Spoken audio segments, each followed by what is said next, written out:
नमस्कार दोस्तों, स्वागत है आपका नानक क्लासेस इंग्लिश के यूट्यूब चैनल पर। और प्रीवियस ईयर्स क्वेश्चंस को विद एक्सप्लेनेशन सॉल्व करने की कड़ी में एक और वीडियो लेकर मैं आपके सामने हाजिर हूँ।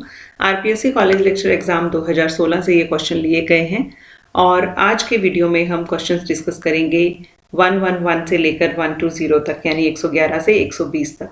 आज के वीडियो में हम लगभग 10 क्वेश्चन डिस्कस करेंगे और 111 से इंडियन राइटिंग के जो क्वेश्चंस हैं वो स्टार्ट होते हैं। तो 111 से लेकर 150 तक इंडियन राइटिंग के क्वेश्चन जो है वो पूछे गए हैं, इंडियन लिटरेचर के क्वेश्चंस हैं। तो ध्यान से देखिएगा और इनकी एक्सप्लेनेशन भी आपको दी जा रही है ताकि जो इम्पोर्टेंट वर्क्स हैं उनके बारे में आप और जान सकें। आज के वीडियो का पहला क्वेश्चन है, a novel written by Mulk Raj Anand is entitled. तो देखिए, आर्टिकल चेंज करके और सिंगुलर का प्लूरल बनाकर ये ऑप्शंस को दिया गया है कंफ्यूज करने के लिए। तो ऑप्शंस हमारे पास हैं the untouchable, an untouchable, untouchable और अनटचेबल्स। सो राइट आंसर इस क्वेश्चन का हो जाएगा option number 3, untouchable. Let's see the explanation. Untouchable is a novel by Mulk Raj Anand published in 1935। इस तरह के फैक्ट्स जो हैं वो आप बिल्कुल याद रखिए। 1935 में ये नॉवल पब्लिश हुआ था। The novel established Anand as one of India's leading English authors. The plot of this book revolves around the argument for eradicating the caste system. It depicts a day in the life of Bakha. So इस novel का जो protagonist है it is Bakha, a young sweeper who is untouchable due to his work of cleaning latrines। तो toilet को clean करने का काम जो है वो बाखा करता है, एक स्वीपर है और सिर्फ एक दिन का जो टाइम स्पैन है वो इस नॉवल में कवर किया गया है और 1935 में ये नॉवल पब्लिश हुआ था। मुल्कराज आनंद के बारे में और देखते हैं। मुल्कराज आनंद was an Indian writer in English recognized for his depiction of the lives of the poorer castes in traditional Indian society. He is also noted for being among the first writers to incorporate Punjabi and Hindustani idioms into English and was a recipient of the civilian honor of Padma Bhushan। तो मुल्कराज आनंद को पद्म भूषण भी प्राप्त हो चुका है और पंजाबी और हिंदुस्तानी जो ईडियम्स हैं उनको इंग्लिश में इनकॉर्पोरेट करने का श्रेय भी इनको जाता है। और ट्रेडिशनल इंडियन सोसाइटी में इन्होंने जो गरीब लोग हैं उनके जीवन को चित्रित किया है। Next question, which one of the following poets was advised in England by Sir Edmund Gosse to seek inspiration from India and not from England? So options we have Sarojini Naidu, Toru Dutt, Rabindranath Tagore or W.B. Yeats. So the right answer of this question is option 1, Sarojini Naidu। आइए अब इसकी explanation देखते हैं। Sarojini Naidu's first book of poems was publish in London in 1905 titled the golden threshold. तो 1905 में इनका जो first book of poems है वो पब्लिश हुई थी लंदन में, the golden threshold. The publication was suggested by Edmund goose and bore an introduction bye Arthur Symonds. तो जो पब्लिकेशन है वो एडमंड गूस ने सजेस्ट किया था और इसका इंट्रोडक्शन जो है वो आर्थर साइमंड्स ने लिखा था। Naidu's literary work as a poet earned her the nickname Nightingale of India by Gandhi because of the color, imagery and lyrical quality of her poetry। तो Nightingale of India जो है वो उन्हें कहा जाता है। गांधी जी ने उनको ये टाइटल दिया था और कुछ इंपॉर्टेंट फैक्ट्स जो हैं वो याद रखेंगे। ये लंदन में पब्लिश हुआ था इनका वर्क 1905 में, गोल्डन थ्रेशहोल्ड इसका नाम था। पब्लिकेशन सजेस्ट किया था एडमंड गूस ने, इंट्रोडक्शन दिया था आर्थर साइमंड्स ने। Next question, the goddess who protected the people of the villages in the novel Kanthapura is. तो कांथापुरा बहुत ही फेमस नॉवल है राजा राव का और इसमें किस क्वेश्चन के अंदर गॉडेस का नाम पूछा गया है जो गांव के लोगों की सुरक्षा करती हैं। ऑप्शंस हमारे पास हैं नरसम्मा, कंचम्मा, रत्ना और रंगम्मा। सो राइट आंसर हो जाएगा ऑप्शन 2, कंचम्मा। एक्सप्लेनेशन है, Raja Rao's first and best known novel Kanthapura that was published in 1938 is the story of a South Indian village named Kanthapura. The novel is narrated in the form of Sthala Purana by an old woman of the village, Achakka। तो अचक्का जो है एक बूढ़ी औरत है और वो इस novel की नरेटर हैं। The novel is believed to be protected by a local deity named Kanchamma. The main character of the novel is Murthy. Murthy जो है एक young Brahmin है who leaves for the city to study and where he becomes familiar with Gandhian philosophy और Gandhian philosophy से जो मूर्ति है बहुत ही influence होता है। तो प्रोटैगनिस्ट की बात करें तो मूर्ति है, लोकल डेटी का नाम अगर पूछे तो कंचम्मा और नरेटर अचक्का है और ये जो नॉवल है ये पब्लिश हुआ था 1938 में। Next question. The poem Our Casuarina Tree is authored by. Very simple question is asked. सिर्फ ऑथर का नाम पूछा गया है और वो भी बहुत फेमस पोम है। Options we have Sarojini Naidu, Kamala Markandaya, Toru Dutt और A.K. Ramanujan. So the right answer of this question is well known Toru Dutt. Explanation देखते हैं। Casuarina Tree, Our Casuarina Tree is a poem published in 1881 by Toru Dutt. In this poem, Toru Dutt celebrates the majesty of Casuarina tree that she used to see by her window and remembers her happy childhood days spent under it and revives her memories with her beloved siblings.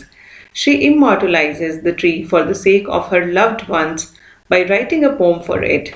Toru Dutt was an Indian Bengali translator and poet from British India who wrote in English and French. Her poems explore themes of loneliness, longing, patriotism and nostalgia. तो तोरू दत्त जो है उनकी और कैजुरीना tree बहुत ही famous poem है, 1881 में ये publish हुई थी। और इसके अलावा इनकी एक पोम द लोटस है, वो भी बहुत इम्पॉर्टेंट है। नेक्स्ट क्वेश्चन देखते हैं। Matangini in Bankim Chandra Chatterjee's novel Rajmohan's wife can be taken as a representative of women who. तो देखिए बंकिम चंद्र चटर्जी जो है उनका नावल राजमोहन वाइफ जो है वो बहुत इंपॉर्टेंट नावल है और उसकी प्रोटैगनिस्ट का नाम है मतंगिनी। तो मतंगिनी के बारे में ये क्वेश्चन पूछा गया है। ऑप्शंस हमारे पास हैं willingly submit to their husbands wishes, lead a purely spiritual life, believe in the value of selfless service और remain strong in the face of brutality. So right answer जो है इस क्वेश्चन का हो जाएगा, सॉरी इसमें राइट आंसर जो है मैंने स्लाइड नहीं बनाई है पर मैं आपको बता देती हूँ। ऑप्शन नंबर जो 4 है वो इसका राइट आंसर है, remain strong in the face of brutality. I am repeating, option 4 is the right answer, remain strong in the face of brutality. Let's see the explanation now. Rajmohan's Wife that was published in 1864 is the debut novella of Indian author Bankim Chandra Chatterjee. The English language novella claimed by many to be the very first Indian novella and was published by a lesser known periodical जिसका नाम था Indian Field और इसको edit किया था किशोरी चंद्र मिश्रा ने। Mitra. Rajmohan's Wife is a novel of great depth and complexity, delving into the intricate and multifaceted tensions and contradictions present in colonial India. The novel portrays the struggles of the protagonist, a strong-willed woman named Matangini, जो कि इस novel की protagonist है, who defies the patriarchal norms and cultural expectations that restrict her freedom and autonomy.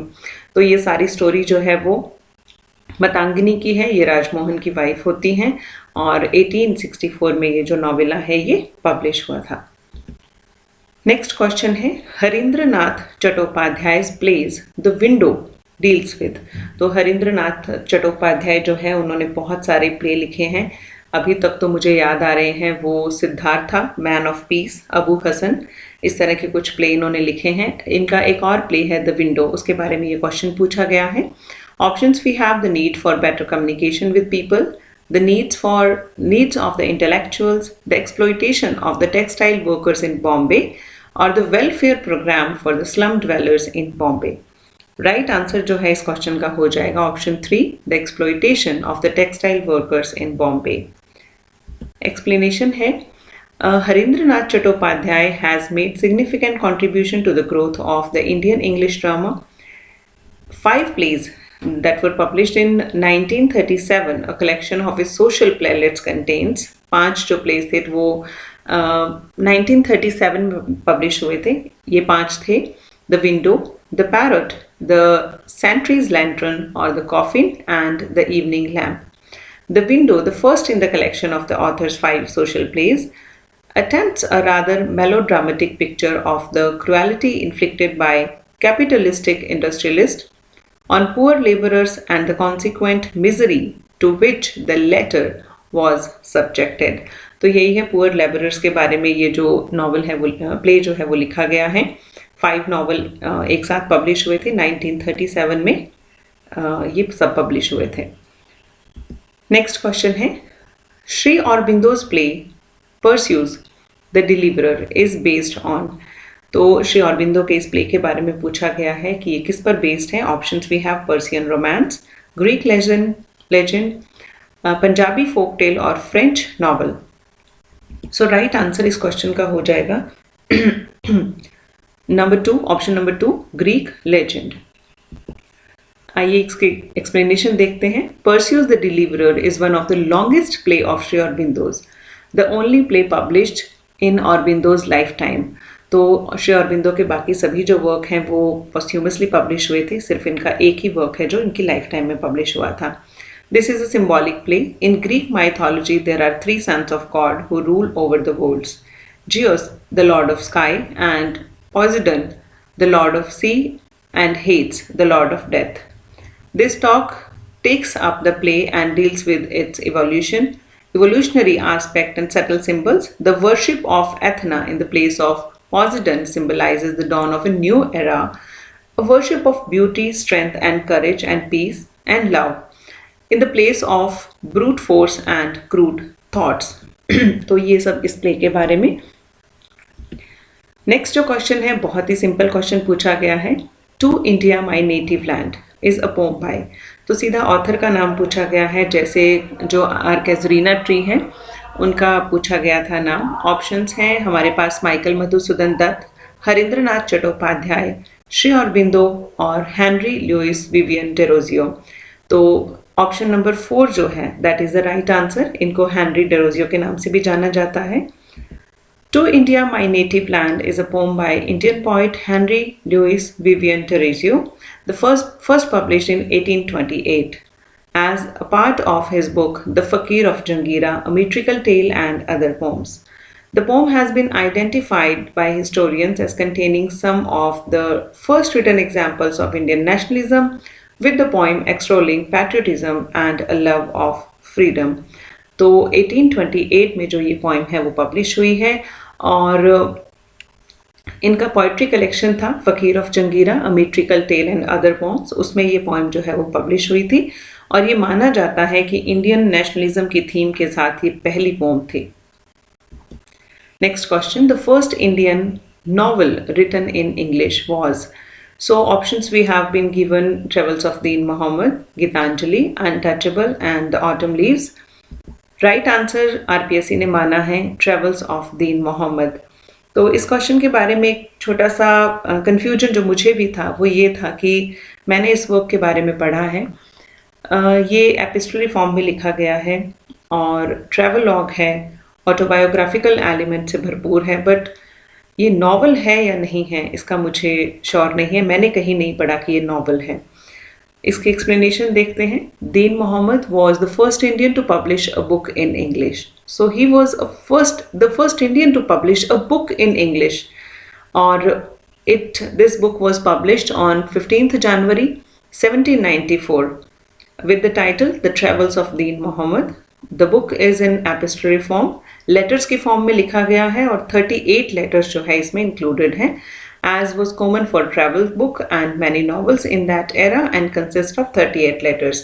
तो epistolary form में उस वक्त में लिखा जाना कॉमन माना जाता था. The book begins with a brief introduction where he contrasts Ireland and India. He describes his travels over the period 1770 to 1775. तो 1770 से लेकर 1775 तक का जो टाइम स्पैन है वो इसमें कवर किया गया है ट्रैवल लॉग में, और 1794 में दिस वर्क वाज पब्लिश्ड. आज के वीडियो का लास्ट क्वेश्चन है, purdah is a kind of safety is a line taken from. तो इंडेप्थ क्वेश्चन पूछा गया है. Options we have Sarojini Naidu's purdah Nashin, Imtiaz Dharker's purdah, Sylvia Plath's purdah और Fiona Pierce's it's right thing to do. तो ये जो सभी ऑप्शंस हैं कंफ्यूजिंग है, सभी पर्दा से रिलेटेड है, एक ही टॉपिक पर हैं। तो इसमें से जो राइट आंसर है दैट इज़ ऑप्शन नंबर 2, इम्तियाज़ ढारकर्स पर्दा। इम्तियाज़ ढारकर जो है वो पाकिस्तानी बॉर्न ब्रिटिश राइटर हैं। पहले जो पोम है उसकी शुरुआती जो लाइन्स हैं वो देखते हैं। One day they said she was old enough to learn some shame, she found it came quite naturally, purdah is a kind of safety, the body finds a place to hide, the cloth fans out against the skin, much like the earth that falls on coffins after they put dead man in. और इसी pome की concluding line जो है वो है passing constantly out of her own hands into the corner of some else's eyes, while the doors keep opening inward and again inward. अब देखते हैं इम्तियाज़ ढारकर के बारे में। She was born on 31st January 1954. Is a Pakistani-born British poet, artist, and video filmmaker. She won the Queen's Gold Medal for her English poetry and was appointed Chancellors of Newcastle University from January 2020. The main themes of ढारकर's poetry include home, freedom, journeys, geographical and cultural displacement, communal conflict and gender politics. तो ये था इम्तियाज़ ढारकर के बारे में। ये जो options में poems दी गई हैं, सारी वर्क्स दिए गए हैं, सरोजनी नायडू का पर्दा नशी है, सिल्विया प्लाथ का पर्दा है और फियोना पियर्स का जो it's right thing to do है। इनका भी आप टेक्स्ट पढ़ लीजिए क्योंकि अगर ऑप्शन में दिया गया है तो क्वेश्चन जो है वो पूछा जा सकता है। So thank you very much for watching this video. अभी इस क्रम में 120 तक हमने क्वेश्चंस किए हैं आज, अभी 30 क्वेश्चन जो है वो बाकी हैं। So I will try to complete this series within 3 videos only. 3 videos और आएंगे 10-10 क्वेश्चन के, और फिर ये पेपर जो है वो कंप्लीट हो जाएगा। उसके बाद हम क्रिटिसिज्म वाला जो पेपर है वो उठाएंगे। सो अगर आपने चैनल को सब्सक्राइब नहीं किया है तो प्लीज़ चैनल को सब्सक्राइब कर लीजिए और बेल आइकन जो है वो प्रेस कर लीजिए, क्योंकि आने वाले वीडियोज़ की नोटिफिकेशन मिलना भी बहुत ज़रूरी है। So thank you very much और मिलते हैं नेक्स्ट वीडियो में।